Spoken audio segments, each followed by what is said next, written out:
사랑하는 주양교회 성도 여러분, 안녕하세요. 이병철 목사입니다. 오늘 하루도 약속의 말씀을 붙잡고 살아가는 가운데 하늘의 영광이 심령에 가득한 축복된 날 되길 바랍니다. 9월 16일 수요일 셀라이프는 눈동자처럼 지켜야 할 계명이란 제목으로 본문은 잠언 7장 1절에서 12절까지 말씀입니다. 잠언 7장은 지혜가 유혹을 이긴다는 교훈을 주고 있습니다. 예수님께서 우리를 시험에 들게 마옵시며 다만 악에서 구원하여 주옵소서라고 기도하셨는데 이 기도는 죄의 유혹에 대한 승리를 바라는 기도입니다. 히브리서 3장 13절에 보면 오직 오늘이라 일컫는 동안에 매일 피차 권면하여 너희 중에 누구든지 죄의 유혹으로 완고하게 되지 않도록 하라고 했습니다. 죄의 유혹에 넘어가면 죄를 짓게 되고 죄를 한두 번 짓게 되면 습관적인 죄를 짓게 되어 나중에는 마음이 강팍해지고 양심이 마비되고 영혼이 파괴되는 불상사를 맞게 됩니다. 죄의 유혹은 예수님의 지혜로 이길 수 있습니다. 악하고 음란하고 패역한 세상, 말세를 사는 성도로서 지혜로 이기는 자가 되어야 합니다. 지혜로 유혹을 이기려면 세 가지가 필요합니다. 첫 번째는 지혜를 잘 간직해야 합니다. 1절 2절에 보면 내 아들아 내 말을 지키며 내 계명을 간직하라. 내 계명을 지켜 살며 내 법을 눈동자처럼 지키라 하고 했습니다.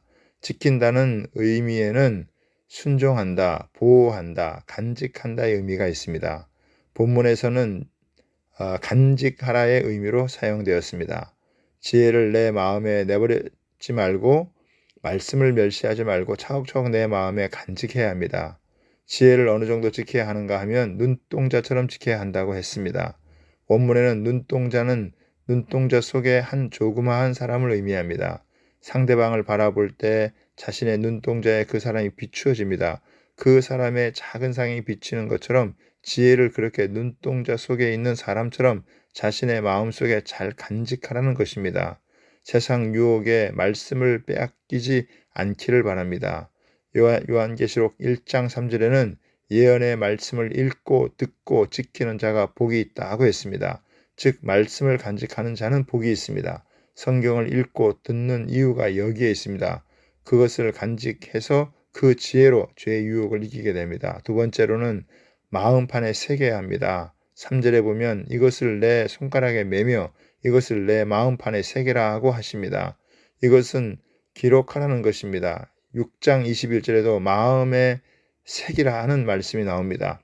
마치 하나님께서 친히 손가락으로 돌 위에다 십계명을 새겨 넣는 것처럼 우리의 마음에 새겨 넣어야 합니다. 이것은 다른 말로 하면 암송입니다. 성경을 암송할 때 성령께서 내 마음판에 그 말씀을 새겨 주십니다. 이렇게 마음판에 새겨진 말씀은 쉽게 잊히지 않습니다. 성도는 이처럼 성령께서 새겨 주신 말씀을 가지고 죄의 유혹과 힘써 싸워 승리하게 됩니다. 세 번째는 지혜를 가까이 하라입니다. 4절에 보면 지혜에게 너는 내 누이라 하며 명철에게 너는 내 친족이라 하라고 합니다. 누이와 친족은 혈연으로 맺어진 가족입니다. 즉 한 가족처럼 가까이 하고 좋아하고 따를 때에 모든 사람이 빠질 수 있는 가장 무서운 함정을 피할 수 있게 됩니다. 이렇게 지혜를 간직하고 마음판에 새기고 가까이 하면 어떤 결과를 갖고 옵니까? 그리하면 이것이 너를 지켜서 음녀에게 말로 호리는 이방 계집에게 빠지지 않게 하리라고 합니다. 하나님의 말씀을 가까이 하고 따르게 되면 가장 큰 유익이 바로 모든 인간이 빠질 수 있는 큰 함정인 성적인 타락에서 보호될 수 있습니다. 하나님의 말씀이 성적인 감정보다 더 뜨거운 은혜가 있기 때문입니다. 세상은 점점 악해지고 음란하고 폐역해집니다. 세상의 유혹이 너무 거세게 쓰나미처럼 일어나고 있습니다. 음녀가 거리나 광장이나 모퉁이에 서서 적극적으로 사람을 유혹합니다. 하나님의 자녀들은 지혜로 이런 유혹을 이길 수 있습니다. 그러므로 지혜를 잘 간직하기 바랍니다. 마음판에 새기기를 바랍니다. 그리고 지혜를 가까이 하기를 바랍니다. 그러면 주님의 승리를 누리고 면류관을 받게 될 것입니다. 감사합니다.